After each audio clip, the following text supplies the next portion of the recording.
A nossa apresentação é sobre a Inglaterra dos anos de 1850 a 1950. Próximo. Então, começando dos anos de 1850 até 1914, a gente pode falar que eles foram os primeiros desafios à supremacia inglesa, já que houve uma mudança aí nos métodos de materiais de produção, organização de trabalho e gama de commodities. Essa ameaça começou a ser sentida já nas décadas de 1870 e 1880, com a competição da Alemanha, com as manufaturas inglesas enfrentando essa competição da Alemanha, muito intensa. Próximo. Próximo. Aí. Entre 1870 e 1913, a parcela britânica do comércio mundial já tinha caído de 40% para 30%. E o crescimento industrial, da produção industrial, não conseguiu acompanhar os competidores. E esses eram sinais de que o dinamismo inglês estava em decadência, né? Já houve uma queda no dinamismo inglês industrial. Essa crescente queda do investimento interno é ligada à exaustão das técnicas nas indústrias estabelecidas, por exemplo, de ferro, de algodão. Também estava ligado à falha de mover recursos às áreas que tinham uma demanda maior, estava começando a ter demanda maior na economia internacional. Próximo. Bem, a segunda revolução industrial na Inglaterra, ela teve um investimento em tecnologia menor do que se comparado aos Estados Unidos e à Alemanha. Houve a substituição de navios movidos a vela pelos movidos a vapor, que podiam lidar com mais mercadorias e com uma tripulação menor. Próximo. As indústrias químicas tinham ido para uma posição de mais destaque e o desenvolvimento de máquinas mais eficientes e técnicas de produção também mais eficientes, depois do ano de 1910, expandiram os resultados e diminuíram os custos de produções. Mas isso levou a produção frequentemente a exceder as demandas internas. E próximo. Aqui nesse gráfico dá destaque aí ao Reino Unido, a Alemanha e os Estados Unidos. Pode ver aí depois de 1850 como que a Alemanha e os Estados Unidos cresceram, né? Chegando bem próximo do Reino Unido. Próximo. Devido à segunda revolução industrial, causou diversas consequências sociais para a Inglaterra. Houve uma grande concentração do capital e desvalorização da mão de obra. Houve uma desqualificação do trabalho nas fábricas, então, antes, nessa época, o trabalhador era especializado, então havia uma divisão do trabalho e o trabalhador é bem especializado. E essa especialização causou essa desqualificação do trabalho. Crianças e mulheres eram exploradas ao máximo, isso já acontecia também lá na primeira Revolução Industrial e continuou durante esse período também, que o objetivo era sempre obter o maior lucro, então as crianças e mulheres eram exploradas ao máximo.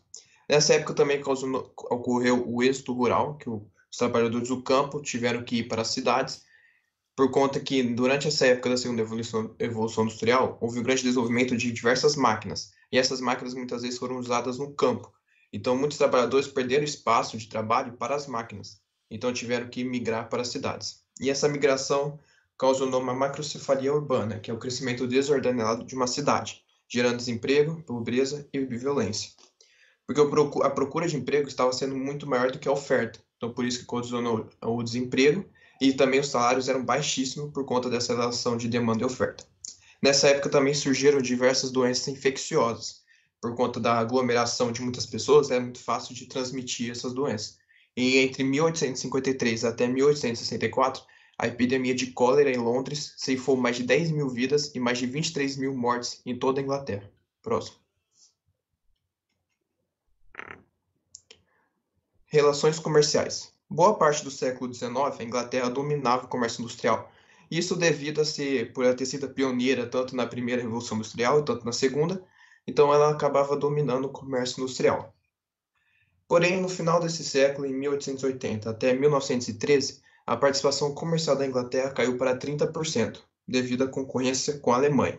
Então, a Inglaterra estava tendo um certo problema com a Alemanha, porque os britânicos demoraram muito para entrar nessas novas áreas de produção. Então, enquanto os ingleses dominavam o carvão e o algodão, a Alemanha já dominava os novos setores de aço, máquinas e produtos químicos. Então, por conta disso, a Alemanha começou a ter uma certa concorrência e bater de frente com a Inglaterra.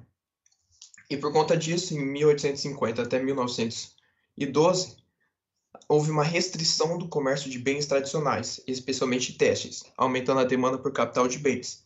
Isso daqui ocorreu por conta dessa necessidade da Inglaterra de entrar nesses novos setores de produção. E aí ela teve que restringir um pouco esse comércio de bens tradicionais. Ela continuou sendo uma potência na indústria têxtil, mas teve que ter uma restrição disso. Também teve um crescimento do mercado de bens de consumo duráveis até meados do século XX. Ela importava muita matéria-prima, como ferro, usado para a produção de aço, que era muitas vezes importado da própria Alemanha. E até o início do século XX, o carvão mineral era exportado para todo mundo. Então, assim, na segunda evolução industrial é muito caracterizado pelo uso do petróleo. Só que até o início do século XX, a Inglaterra ainda usava muito carvão e exportava para o mundo todo. Só que no final da Primeira Guerra Mundial, a Inglaterra começou a perceber que não estava sendo muito vantajoso usar e exportar o carvão, porque o custo de extração do carvão estava sendo muito maior do que o dos países concorrentes.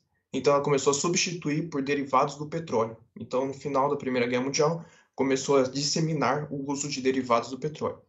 Só que a Inglaterra não tinha tanta facilidade de acesso ao petróleo dentro do seu próprio país. Então, até meados da década de 1950, a Inglaterra tinha que importar grande quantidade de petróleo da Nigéria. Aí, depois de 1950, ela conseguiu encontrar outros métodos dentro do seu próprio país para facilitar isso. Mas até 1950, ela necessitava importar bastante. Próximo. O Império Britânico, por ter sido o maior império em extensão em terras do mundo, ele tinha um forte controle sobre as rotas de navegação, garantido por conta da forte Marinha Real Britânica. Já seus produtos, eles eram feitos com as matérias-primas provenientes das colônias. E por volta de 1890, cerca de 15% da riqueza nacional consistia em capital colocado no estrangeiro, sendo esses os dividendos que a Inglaterra recebia. Seus investimentos estrangeiros eram superiores às rendas do comércio externo. Já o seu declínio ocorreu após as duas guerras mundiais. Mesmo saindo vitoriosa, o seu déficit financeiro ocasionou isso. Próximo.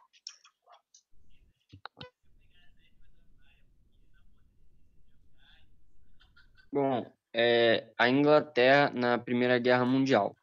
O governo britânico declarou guerra à Alemanha na noite de 4 de agosto de 1914. Durante a guerra, os gastos eram principalmente com armamentos fornecidos pela América do Norte. E também durante a guerra, as exportações inglesas diminuíram consideravelmente, quase de mais da metade. E a proporção de tonelagem comercial mundial da Inglaterra também diminuiu. Ao final da guerra, a economia inglesa tinha sido arrasada, com seu império tendo por volta de 960 mil mortes, 2 milhões de homens feridos e tiveram também um gasto aproximado de 8,7 bilhões de libras. Por causa da guerra, a mão de obra inglesa tinha sido arrasada e as mulheres tiveram que ir trabalhar nas indústrias no lugar dos homens. Segundo dados do Ministério do Trabalho francês, o número de mulheres que atuaram no comércio e na indústria tinha crescido em 50% pós Primeira Guerra Mundial. Ao final da guerra, a Inglaterra também teve ganhos importantes, provenientes do Tratado de Versalhes. Esses ganhos eram de extensão do território, que foi estimado de 4.700.000 quilômetros quadrados, e também ganharam 3 milhões de novos súditos das suas colônias. Eles também ganharam controle de locais como a Palestina, a Transjordânia, o Iraque, partes do Camarões, entre outros. Próximo. O entreguerra inglês ele ficou marcado pela crise no capitalismo, por conta do déficit da Primeira Guerra, junto com a crise de 29, que no ano seguinte o desemprego atingiu mais de 2,5 milhões de pessoas e o país ficou muito dependente do comércio estrangeiro. Já o Partido Trabalhista mudou o livre comércio para o protecionismo, e eles também fizeram uma medida econômica que fixou o valor da moeda nacional padrão ouro. Isso dificultou a compra de produtos estrangeiros, mas a Inglaterra só conseguiu respirar após tirar esse padrão ouro e instalar as tarifas alfandegárias para outro país que não fosse parte do Império Britânico. Próximo. Bom, a Inglaterra na Segunda Guerra Mundial e o cenário pós-guerra. A Inglaterra, ela entra na guerra já passando por um cenário de crise, com déficit.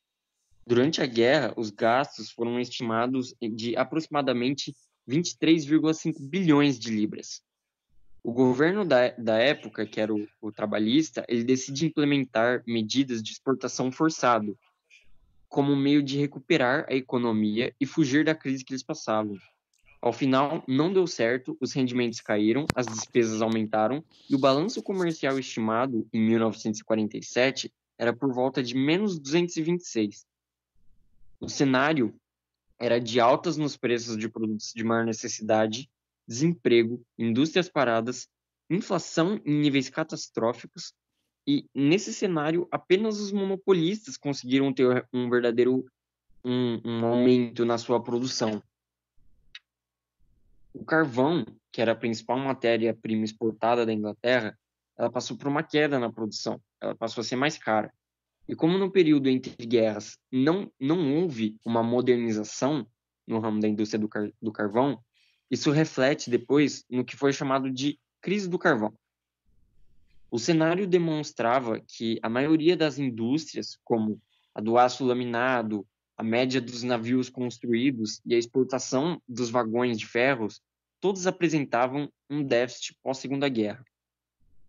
A dívida do Estado atingiu em 31 de março de 1947 a cifra colossal de 25,6 bilhões de libras, um valor que ultrapassa o valor de toda a riqueza nacional da Inglaterra.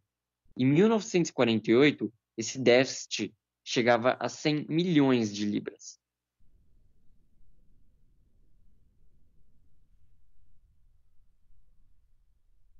Próximo.